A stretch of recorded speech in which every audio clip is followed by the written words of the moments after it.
So, Mary, welcome to the Natural Resilience Podcast. Lovely to be here, Yeah, Ciaran. thank you very, very much. I know a lot of podcasts go back to the beginning, but I want to start now Okay. because you're just back from the United States of America. Yeah. Tell us about that. Why were you over?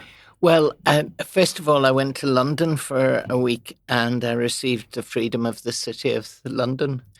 And then I flew out to New York with a friend who was celebrating her 70th birthday. We spent 2 weeks doing all the touristy things in New York.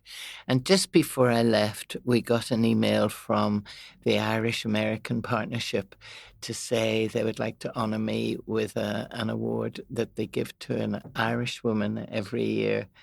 And Mary McAleese and Mary Robinson and May Blood and people like that had received it. And would I be willing to go to Washington, D.C.? Well, I was already going to be in America, so it was great to be able to extend it. And I met the most incredible Irish people there, some of them from the north, but mostly, Southern Irish from Kerry and Cork and Galway and everywhere. And met the Irish ambassador who I sat beside at breakfast. And we had a most amazing lunch of about 150 people had turned up. And I gave a brief chat. And luckily I got a standing ovation and that was lovely, plus a cheque for $10,000 towards my charity, the Mary Peters Trust. Isn't that just incredible? Isn't it? And we'll touch on the word legacy and we'll touch on the trust in terms of the impact you've had through hundreds of athletes. But when I was starting this podcast, I did a wish list and Mary Peters was top of that list. And I went through Gillian and she said, Ciaran, you have no idea what Mary's diary's like. I've seen you were on America, seen that on LinkedIn. And then over social media this week, I've seen you in a boxing club in West Belfast, the Balmoral Hotel. And with your permission, we're mentioning your age, 85 years of age. Same age as my grandmother, who's in a home and is every inch elderly, You have more energy and vitality than most 20, 30-year-olds I know. And I think that word longevity and vitality is now at the forefront of particularly business owners, and they're thinking, I've been busy for so long, but what's it all about? And looking at their energy. Is it something you're aware of? Are you aware that you've got this aura, you've got the 85 and there's still that sparkle in your eye and the spring in your step? I am aware of it because I go to nursing homes and see people who have, sadly, dementia or who are ailing with Parkinson's or MND or multiple sclerosis, and I feel so grateful for my health. That's why recently we did a joint effort to raise money for MND because so many sports people are coming to the fore with having that. And I have a girlfriend who was a high jumper and she's only in her early 60s. She competed for Great Britain. And she's got MND, and I feel so lucky that I have enjoyed good health all my life, except I did have open heart surgery 6 years ago. Wow. And the doctor said, if you don't have the operation, you'll be dead in 2 years. If you do have the operation, you could have 10. So I have another 4 to go, at least. But I feel very motivated to fill every day with something positive. And during COVID, it knocked a lot of people off their feet. And I did, for AgeNI, I did a video to get people doing exercises and getting out in the fresh air and doing things because I knew I needed it myself. I live in a little gate lodge and there's a path goes up to where used to be the Conway Hotel, and that became a parade ground, people walking. They've all gone now, Yeah. They did it because they couldn't do other things. But life is movement and you're only as good as your last breath. So I just want to enjoy everything I can do every day to help others, particularly young people and elderly. Yeah, I love that. Life is movement. And you've obviously got this zest for life in terms of that attitude and that mindset. Like you'd said, I want to make every day count. If you were to reflect on your life, is there, obviously sports played a big part, your own physical movement. Is there pillars? Is there certain things that you know for a fact played a part or built momentum for you to be sitting at 85 with that so much vitality? I think my mum died when I was only 16, and she was a young woman in her 40s who got cancer and died. And that had a big impact on my life. And I want to do for her what she hadn't the time to do. And then my father remarried within 6 months, which was a bit of a shock for the family. I had a brother who married a girl from Ballynahinch and went off to Australia on the £10 passage. So I lost my only sibling. And then my father and stepmother went to live in England. And I had just started training college to train as a teacher here. And I went to the Tech to be a domestic science teacher. So I had to stay in digs during my years because I had no home to go to. At the weekends, I went to visit all my friends because they were generously having me to stay. And I would go home to my father on holidays. But then he decided to go to Australia too and take my stepmother. So I was left isolated here. I've no relatives in Northern Ireland, never have had except my family. And I just love the people of Northern Ireland and want to give something back. They accepted me for who I am. And the girl that I met the first day at school is still my friend today. And we have her birthday a week apart. And that's Elizabeth O'Kane in Ballymena. And you say you want to give back. Talk about an exchange of energy because you've give so much back. And we'll, of course, talk about your individual achievements, but I'm sure you'll agree probably your biggest achievement is the trust. Yes. And in terms of what that does, how would you describe the Mary Peters Trust? And we spoke about the word legacy, and if that's intertwined with your vision for the trust and what it'll do in the future. A gentleman came to me after my success because I was lucky enough to win a Churchill Fellowship, which allowed me to go to America for 6 weeks to train. We were going through in 1972 the worst troubles, the worst years of the Troubles. 500 people died that year. It's always raining in Northern Ireland, and we didn't have a track to train on. The track that is now called the Mary Peters track was full of potholes. So I used to do all my training in the gym at Queen's, the PEC. And so to get to America where the sun shone every day, there were numerous tracks because every school and college had a synthetic track. And to have time, because I was working full time, for 6 weeks was amazing. Anyway, John Moore came after I got that Churchill Scholarship after my success. He said, why don't we set up a trust to help the new young people coming through? And I said, fine. And we worked with the Sports Council very closely. And we were giving £250 to young people 50 years ago. And this is our celebratory year. We've helped over 5,000 young people. And this year at the Olympics, we won 4 gold, 2 silver and 2 bronze. We didn't win it, but we supported those young people when they needed help. Once they got to a certain level, they could get lottery funding and sponsorship. But in those intermediate years between being a young school person and becoming a good standard elite athlete is very difficult.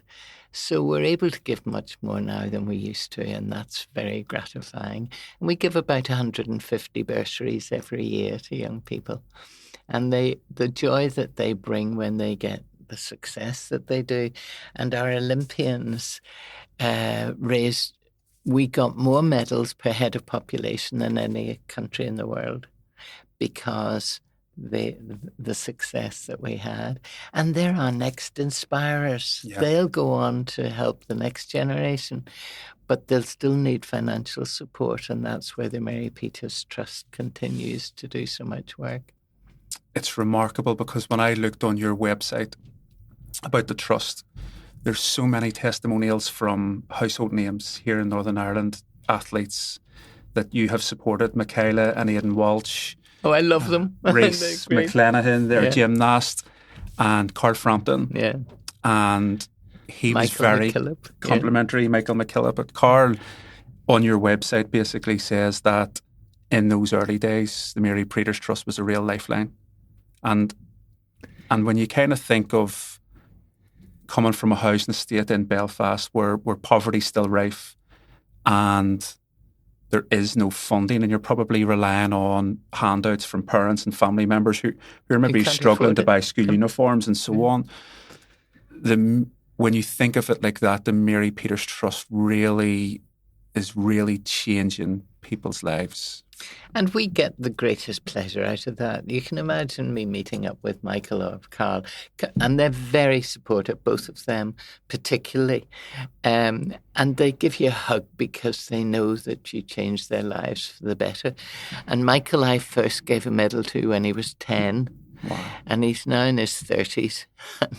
He's one of our directors because I love and respect what he achieved in his difficulty with cerebral palsy and everybody saying he couldn't do things. And he has achieved more medals than most, 4 gold medals at the Paralympics. And he's such a great guy. Yeah. Yeah. And I remember, friendly with Michael, and he, again, is very open about the fact that even though he's running by himself, it takes a team around him, including the Mary Preeters Trust. I want to take you back to 1972 because you'd said about the track having potholes.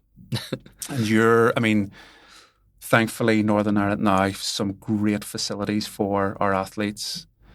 But 1972 was a dark, dark year in Northern Ireland's history. That it was the most violent year of the Troubles. I think it was the most deaths. You're here on your own. You've just said that your family have moved on.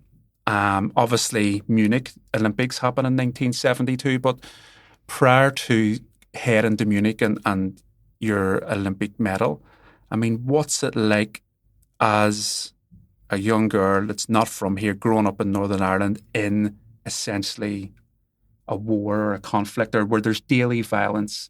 How did you process that whilst trying to still focus on elite level sports? It's strange, Ciaran. I went training every day, regardless of what was happening. But I lived on the Antrim Road, and I used to travel with my shot, which weighs 4 kilos, and my starting blocks to wherever I was going to train. And the bombs would be going off in the city, and I never turned back. I always kept going on. I've no idea why. I think we all were... we knew life had to keep moving. And although we were shocked by the news every night, you just had to get on with it. And I worked in those years for my coach, Buster McShane, who had a health club down in the city. And then I would have to get 2 buses to get to the track, which was full of potholes, but I still trained on it. And I just think we conditioned ourselves. I had 3 soldiers killed in the apartment next door to me. That had a terrible effect on my life. But you got on with it. You just did what you had to do. And I came through it unscathed, but with memories that I don't like to reflect on too often. Yeah. And I love what you said about, you've got your shot. You've got your starting blocks. You clearly have a vision in terms of where you want to go as an athlete. And despite what's going on around you, which is outside of your control, you have committed to going to training every day and training. And I think that's a common theme, is that commitment to the process. Yeah. And having that vision. And that's prevalent in the world of sports psychology now, but that world is relatively new. You support a lot of athletes. Did you have support around you in terms of your dreams and aspirations and protecting you from what was going on around you? No, but my coach was my inspiration. Okay. He saw in me something that I didn't even see in myself, and he wanted me to be an achiever. It was going to benefit his business if I was successful, okay. So he had a motivation in supporting me. But if he told me I could jump 6 feet in the high jump, I would do it for him. I jumped 5'11 3/4" in the Olympics. And, he set me targets that I never believed that I could achieve. He was a very talented coach, self-taught, was a weightlifter, bodybuilder, businessman, and he also encouraged Mike Bull, the pole vaulter, and he and I used to go he used to join me in the gym after I'd done a day's work, because I never got off lightly because I was an athlete. I still had to do a 48-hour week. And Mike would come down at 9 o'clock and we would train till 11 in the gym. And Buster would go and play squash with a mate while we were doing our workouts. And how many athletes would do that nowadays? I don't know, but I did it because I had started my career in Cardiff at the Commonwealth Games in 1958. And Terry Milligan was a boxer from here, and he won a gold medal. And I thought that was magical. But I hardly trained in those days. I was lucky enough to be selected to go. And I think sometimes you need to give people that chance, because if I hadn't gone to those games, I might not have stayed in the sport. And so people thought I was strange, because a woman growing up in those years didn't do sport seriously. Like everybody's doing sport now. The soccer has taken off, rugby, badminton, hockey. Women play sport now much more than they did in those days. But I just loved the companionship, and because I was alone at home, it was social for me to be with people. And used to go up to the track and it would be pouring with rain, and I'd have to pull the high jump beds out. And when you landed on them, it was as though the water was going through your belly button. It was so wet and horrible. And one night it snowed and I was there on my own, and I had to drag the beds up the steps and get them. And then the up and over door got stuck and I couldn't get it over. And you went through all sorts of traumas, which they still do today, but they have much better facilities than we had. We spoke about kind of before we come on air how there was so much independence in your life. You had to make it work, whether it was potholes, whether it was equipment. That's all you had. Do you think that's played a part in your positive attitude now, where it's like, I know I have to do it, so I'll do it? Yeah, absolutely. And I love every day because I'm meeting different people, doing different things. I wrote to my girlfriend last night and she said, "Oh my God, I can't believe you've done all that since we were in New York," But every day is vital. Yeah. You don't know what tomorrow is going to bring. Yeah, I totally agree with you, and it's really refreshing to see and hear somebody really embody that. The Stoics say, memento mori. You too will die, but to know death is to know life. That's right. And I think so many people are just floating through thinking of all the time in the world, but we don't. It's finite. Yeah, that's right. I want to go back to your coach, Buster, did you say? I love how you said he's seen something in you that you couldn't see, and that he set you targets that you initially thought were unachievable, but of course you did go and achieve them. What was that coaching relationship like? If we talk around, leadership, what qualities did he have in order to guide you, to push you, to eventually get you to see what the talent that you had? He'd been a riveter in the shipyard, and his mother made his suits for him, so he was an oddity because, they went off the peg, clothes. And he used to go down to Smithfield Market and buy magazines about bodybuilding, and then started buying a few weights. And after Christmas, he would go to all the shops and buy up the Christmas puddings that hadn't been sold, because that was food. Wow. And his family were very poor. He lived with his grandmother and his mother and his brother. And he went into Smithfield shop one day and there was an expander lying on a table, and he said to the man, "Can I have a go?" And he pulled it out about, 4 or 5 inches, and he said, "If you can expand that the full way, I'll give it to your son." So he went home and he worked on it and worked on it and worked on it until he was able to to expand Wow. it. And then when he was working in the shipyard, he made equipment, weights, and he carried them out of the shipyard on a rope round his neck under a long coat. And so he had worked from doing that to having a sheepskin coat and a Jaguar car and living in a mansion on the coast down in Bangor because he worked so hard to achieve what he wanted to. And I admired that in him. He was a working class man who made good. And so he wanted to make me into something better. And I just loved the attitude that he had towards me, and nobody else had faith in me in those days, you know. And when I was going off to Munich, 6 journalists took me to the Europa for dinner one evening. And I'm ashamed to admit this, but I was smoking and drinking. Real preparation. And Malcolm Brodie, who was the sports editor of the Belfast Telegraph, said, "Well, Mary, how well do you think you're going to do?" And I said, "Oh, I'm going to bring back the gold medal." And he said, "Oh, really?" And they all were like... Just had too much to drink. Anyway, that was the first time in my life I admitted that I felt I could do it. Wow. And I was going to do it for the people of Northern Ireland because they were going through such awful times.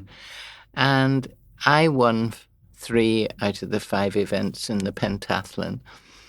And Heidi Rosendahl, the German girl, won the other 2. And I beat her after 2 days of 5 events by 1/10 of a second.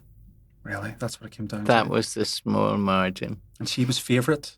Because she was the local girl, yes. She was from Munich, and she was a very attractive and vibrant girl too. But we got on great, and she came over 2 years ago. We were celebrating our 50th anniversary with her husband, and we had the best fun.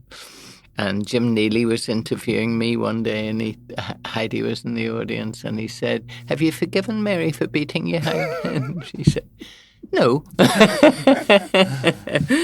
But it's lovely to have that relationship with somebody who is your rival, like Carl Frampton has with the man he beat as a world champion. Yeah. Yeah. Very few people, you got to the very top of your sport. I mean, the very, very top. Very few people get to experience that, but also very few athletes get to experience that. I love how you said that you had the confidence in the Europa that time to say, "I actually think I can go and do that." What does that feel like on that world stage where you have that confidence? Like, I've trained, I've committed, I've left no stone unturned, even when things have went against me and in tough circumstances. I mean, how does that feel in the body and in terms of your mindset when you're in Munich walking about? It was extraordinary because the girl I feared most was the girl who came 3rd because she was European champion. And I said to my coach, "I've been round the village and I've found her." Mm-hmm. And he said, "And what did you think?" "Oh," I said, "she looks soft. I can beat her." You said that? I said that. And I didn't fear her during the competition. What made you think like that? What did you see? Physically, she wasn't the strong, honed athlete that I had expected. And she was with some of these German girls that were on the team with her, and she didn't look to me as though she was going to win. You know, she didn't have the mindset in my mind. So I dismissed her. But of course, there's 15 others in the competition that you have to beat. And if one thing goes wrong out of 5 events, you've lost it, you know. But I hurdled faster than I'd ever done before, put the shot further than I'd ever done in a pentathlon. And then the 3rd event that day was the high jump. And I'd only ever jumped 5'10". I only stand 5'8". And I jumped 5'10" a few weeks before. And that night I jumped 5'11 3/4. How did I do that? There was only one other athlete in the stadium everybody else had gone home. The competitions were all finished. And he did a pole vault and I did a high jump. And the great crowd of British people stayed behind to cheer me on. And I kept going up and up and up. And everybody else was out. I don't know why or how. I did 3 personal bests on one day. And then the second day was Heidi's 2 big, strong events. She held the world record for the long jump, and she was also in the relay team for Germany as a sprinter. And I'm not a very good long jumper, and my sprinting isn't great, but I did enough. And she won those 2 events. And we're still great friends. And if I think back on it, if I had done just one thing differently, I would have been 10th maybe. It just all worked for me. Just all clicked on the day. It did. But even as you're talking about going to see the other athlete for the first time, I mean, it's 1972. There's no YouTube. No. There's no social media where you can maybe follow your competitors, or there's no data or analytics to see. No computers. No phone, mobile phones. And I think it's probably normal to you to think, I see her, she's not a toned athlete. But there's a different version of you. There's another athlete that looks at her and goes, oh, she's going to beat me. Mm-hmm. That self-doubt and kind of the fear. But for you, just having that confidence on the day and then 3 personal bests in one day, it's remarkable. And my father was living in Australia. He had given me for my 16th birthday a ton of sand so they could practice in the field behind our house. And for my 17th birthday, he laid a shot put circle in the field. And I was being interviewed after my win on television, and they said we were surprised, and Dad walked from behind the screen. Wow. He had come from Australia. He said, I'm going to see Mary win the gold medal. And my brother said, yeah. And how did that all happen? That was extraordinary. I'm sure that was quite emotional. It was. Yeah. It was. Do you reflect on these memories? I mean, you're a very humble person. I know you have awards and titles, but at times do you reflect on the extraordinary life that you've had? Absolutely, because people are often asking me the story. And I hope that it'll inspire a new generation of young people to think, well, if she could do it and she had all those things against her, I could do it too. Yeah. And, we have a mutual friend in Erin McConnell, and she is a little dynamite who has gone to live in Spain to train with more mature athletes than her. She's a triathlete.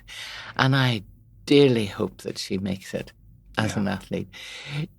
She'll make it to the Olympics, I hope, anyway. Yeah. But getting a medal is harder because the whole world wants to win a gold medal. But she has a great mindset. I believe that she could do it. Yeah, I think so too. And I suppose on that, if you could put a percentage on it, in your opinion, as an athlete that's been there, that's done it, and now has worked with thousands of athletes, how big of an impact does it come back to mindset in terms of people can be blasé about this and say, oh, it's genetics, it's environment, but how much of a part does mindset play in this? I think nearly 100%. Wow. You can have the nutrition, which she's talked to us about in the past, and she dedicates her life to eating the right foods, and she's doing all the training. And she has only 3 events to consider, but they're very different, running, swimming, and cycling. And they're all high discipline and more... Mine were all explosive events. Hers are all endurance, and I just think it's harder to do endurance events. Yeah. At least if you've a sprint, it's over and done with very quickly. But there are so many young people out there doing fencing and cycling and playing hockey with the team, or playing soccer or boxing, and they're all different disciplines, but they have to have good coaching, encouragement, but they all have to have it up here. If they don't have it in their head, they're not going to make it. That thing in their head, we'll use the term mindset. Do you think it can be developed? Do you think it's something that can be worked on and changed throughout somebody's career or life? Must have changed me. Wow. I just loved competing, liked people, always wishing everybody success, hope you do well today, and all that. And he'd say to me, stop doing that. Think about yourself and your own performance. And it was part of my training to condition myself into thinking about me instead of everybody else. And it was only in Munich, really, that I really wanted to win. All the other times, I was afraid of success. I was afraid that people would be jealous of me if I was successful. Didn't happen because people shared in my happiness. Yeah, that's really interesting. And I think a lot of people talk about the fear of failure. Yes. But not many people talk about the fear of success, of maybe being open to judgment or being in the limelight or, jealousy. Mm-hmm. But I mean, let's talk about then you coming home to Northern Ireland with the medal, landing back in Belfast and feeling that support. How was that? It was extraordinary because the Belfast Telegraph wanted to honour my success, and they asked me what I would like as a gift. And I said a track, which was a bit stupid. But I knew that I didn't have the facilities to train on, and I thought if I was able to create a track that others would be able to be successful. So we started the Mary Peters Track Fund almost overnight, and they had a gold Rolls Royce to meet me at the airport and a band playing Congratulations. But I'd been accompanied by detectives on the way back from Munich because I'd had a threat that if I came home to Belfast, I'd be shot and my flat would be bombed. And my father was paranoid. He wanted me to go with him to Australia. And I said, no, I'm going home to Belfast. That's where my life is and my job. And I had no doubts in my mind that nobody would want to hurt me. Why would they? I was only a sportswoman. I wasn't being political in any way. I could only compete for Britain because I was born in England. I couldn't compete for Ireland. And the gold Rolls Royce went on a different route. They had put up welcome home banners on all the lampposts, but they couldn't take me because of this fear. Wow. But they took me into the city, and I went to Buster's Gym first, and then I went to the Belfast Telegraph. And then they took me on the back of a lorry down to the City Hall, down Royal Avenue. And crowds came out and ticket tape out of the windows, and it was magical. But people were throwing gifts onto the lorry, and the police were paranoid. They thought something would happen to me. I didn't fear anything. I was just so happy to come home and bring some good news. And for people that maybe aren't aware than this listening, I mean, we refer to it 1972 in Belfast as it's grey, it's bleak, there's violence on the streets. You go to Munich and win the medal and come back and there's now ticker tape, a gold Rolls Royce, people throwing. But I think sometimes it requires a bit of hope and somebody to kind of go outside of the goldfish bowl and to say, like, there's another way. The Lord Mayor met me at the City Hall outside, and I got off the lorry and I had my medal with me, and I said, I went for gold, I won gold, and I brought it home for you. And I get emotional even thinking about it now because the roar went up, And I have enjoyed every day since. It was the best day of my life coming home with that medal. But I've had so many great days. Almost every day is a joy for me because wherever I go, people will shout, how you doing, Mary? What about you, big girl?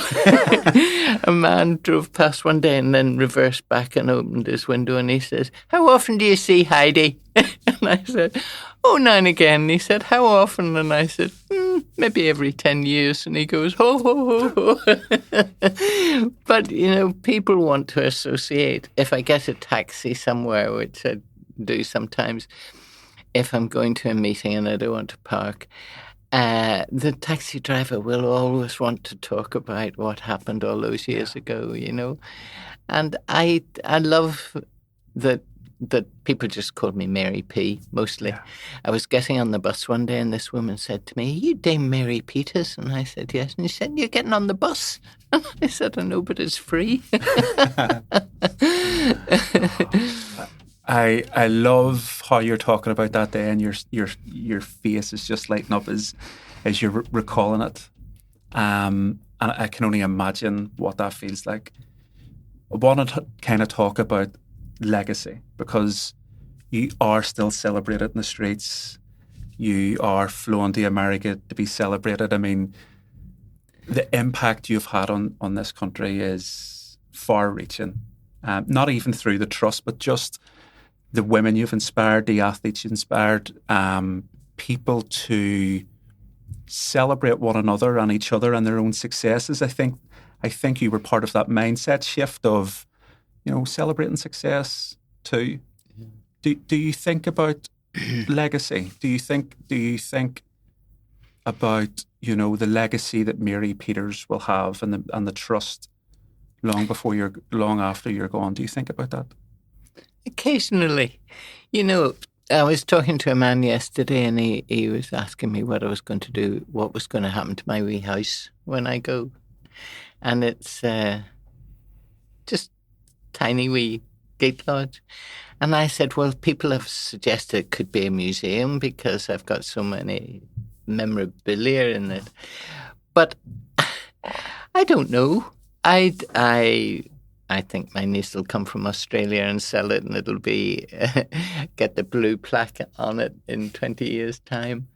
But I want to be able to leave enough money in the trust that it will go on for years and years to come. Because there are kiddies growing up now who's still on the poverty line and still could be deprived of the opportunity of doing sport if we're not there to help them. Yeah. And when you see the joy sporting success at any level brings to the community, isn't it worth doing? It absolutely is. Yeah. I mean, when Armagh won the Sam Maguire recently, sure, the whole country was in their orange and green and celebrating. It's lovely. And when I was at Holy Trinity on Monday night with the wee boxers, 3 of the boys that we have supported recently were there training for this weekend championships, and they come over and give you a hug, and they're gorgeous young people. I just love them, and if I'd had children of my own, I couldn't have asked for better. Mary, I think that's just a lovely note to end on in terms of your attitude towards life, and for leaving everyone you come into contact with that impression of increase. It's remarkable, and you're a remarkable person, and thank you very, very much for sharing your story with us. It's lovely to see you again, Ciaran. You too. Thank you.